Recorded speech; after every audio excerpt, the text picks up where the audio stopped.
I want us to look at the fourth servant song. И сегодня я хочу, чтобы мы с вами рассмотрели четвертую песню из книги, Which is a passage that many of you have memorized. И это отрывок, который многие из вас запомнили наизусть. And that is Isaiah 52, И 53. это Исаии 52-53. Now, this passage has become a real point of contention. И этот отрывок стал предметом многочисленных серьезных дискуссий и споров Between Jews who believe in Jesus as Messiah and those who don't believe in Him. В особенности спорили евреи, которые верили в Иисуса как Мессию, и те, кто не верил в Него. And unbelieving Jews say that Isaiah 53 talks about Israel as a nation and not about a personal suffering Messiah. Неверующие евреи говорили, что Исаия 52-53 говорит о Израиле как о нации, но не о страдающем Мессии. They recognize that this chapter very clearly identifies the Messiah. Они очень ясно осознают, что в главе четко указывается Мессия, говорится, кто есть Мессия.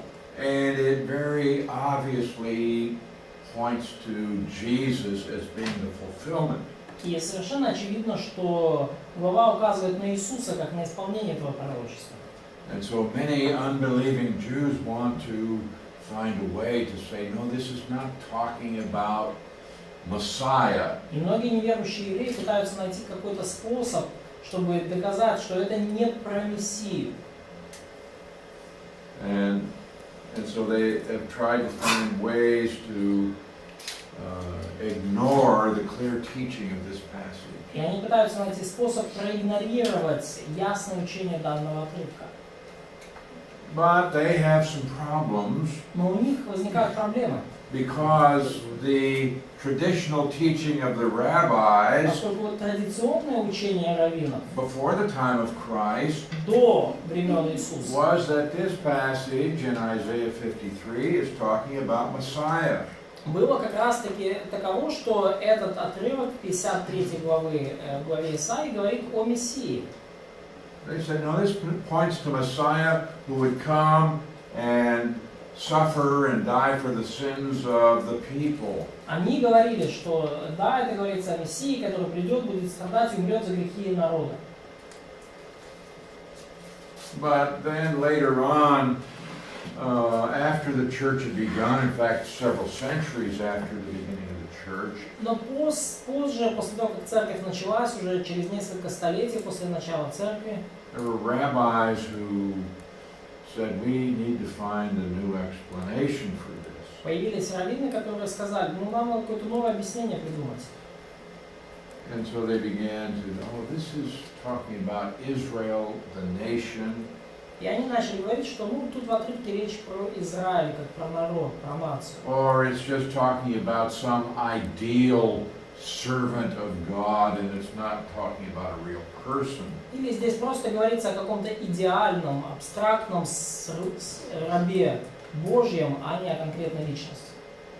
So I want to give some of the arguments about this. И я хочу привести вам некоторые аргументы, которые приводятся. Because it may be that you will encounter some people who will present this argument. Потому что, может быть, вам повстречаются люди, которые такие аргументы будут выдвигать.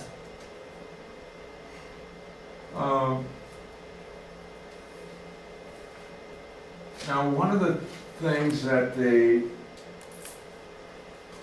rabbis struggled with in the past И одна из проблем, с которой сталкивались раввины прошлого, was that it appears from studying the Old Testament that there are two Messiahs. было то, что, казалось бы, на основании изучения Ветхого Завета мы видим двух мессий. They didn't know how to explain what they thought were contradictions.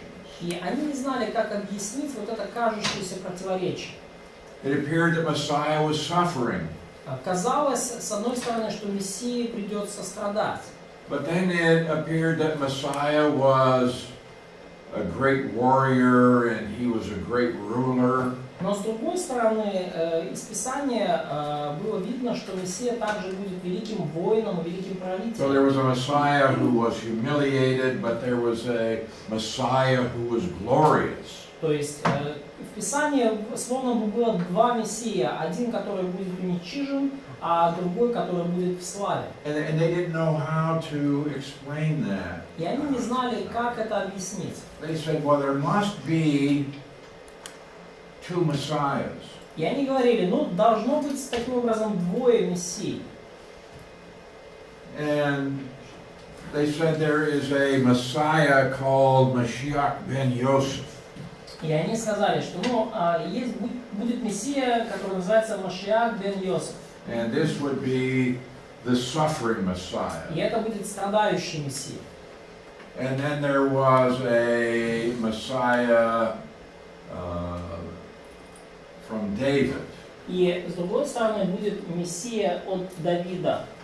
And they said, no, there were two different И они Messiahs. говорили, что вот будут два разных One would Мессии. suffer, the other would reign. Один будет страдать, а другой будет править. Then there are others who said, well, they are really the same person И были другие, которые говорили, ну, он, наверное, будет одним и тем же человеком, with two aspects. с двумя аспектами. And there are some who say, well, there is one Messiah, but he comes two times. И были такие, которые говорили, что будет один Мессия, но он придет дважды. And so they said, well, here's the prophet, То есть они говорили, что вот пророк, and they could see this Mashiach ben Yosef. и они могли видеть вот этого Машиаха бен He's the Йосефа, one that would suffer. страдающего. But then there was a period of time, Но потом будет какой-то промежуток времени, and then Mashiach ben David would come, и придет Машиах бен Давид, and he would be the ruler. и он будет правителем. Well, I don't know how they can justify this name, Mashiach ben Yosef. Я не знаю, каким образом они доказывают вот это имя Мессия бен Йосеф. Some say, well, you have the Messiah, and it appeared that Joseph was his father. И они говорят, ну, у нас вот есть Мессия, и кажется, что Иосиф был его отцом. But of course, he is not the son of Joseph. He was born of a virgin. Но, конечно же, Иисус, он не сын Иосифа, он родился от девы. But there's a lot of Jewish teaching about the two Messiahs, or whether it's one Messiah with two comings. Но было множество еврейских учений о двух мессиях или об одном мессии, который придет в два захода, будет два пришествия. Well, what we can certainly see is that Messiah is presented from different perspectives in the Old Testament. Ну, что мы однозначно можем видеть, так это то, что Мессия действительно представлен с разных ракурсов в Ветхом Завете. So these Jews came up with an explanation that there would be one Messiah who would suffer, and there would be a different Messiah who would reign. И евреи потому пришли к выводу, что да, будет один Мессия, который будет страдать, и другой, который будет править. But what we know is that there is one person Но мы знаем, что будет одна личность, who will come two times. которой суждено He прийти came два the first раза. time in humiliation to provide salvation. Первый раз Мессия пришел для того, чтобы быть уничиженным и дать нам спасение. He will come a second time and rule the nations. И он придет второй раз и будет править народами. Now, one of the major sources from which the rabbis developed their idea of the suffering Messiah, son of Joseph, was Isaiah 53. И одним из основных источников, на основании которого раввины выработали идею о Мессии бен Иосифе, сыне Иосифа. Because this passage speaks about the servant of Jehovah that undergoes great suffering. Уничиженном и страдающем Мессии, это как раз 53 глава, потому что здесь говорится о слуге Яхве, который подвергся серьезным страданиям. And this would end in death. И что он даже был умерщвлен. So the question is, about whom was Isaiah speaking? И вопрос в том, о ком говорил Исаия.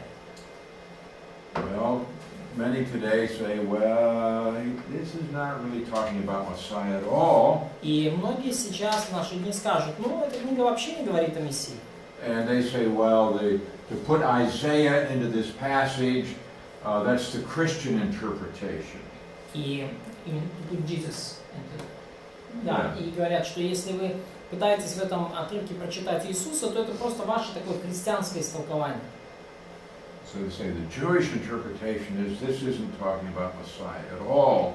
И кто-то скажет вам, что еврейское истолкование, что здесь вообще не говорится о Мессии. But historically, this interpretation that Isaiah 53 is talking about Israel. Но исторически вот это истолкование, что Исаия 53 глава говорит об Израиле, That didn't come about really until the 19th century. это истолкование появилось лишь в 19 столетии. When that interpretation became the dominant view of the rabbi. Когда такое истолкование стало доминировать среди раввинов. Okay, we have seen there are 4 servant songs in Isaiah. И мы увидели, что в книге Исаии 4 вот этих песни слуги, песни раба. It deals with the reason for the suffering of the servant. И здесь указывается причина, по которой раб, слуга страдал. The death of the servant. Тут говорится о смерти слуги. And then the fact that he will have a glorious future. И также говорится о том факте, что у слуги будет славное будущее.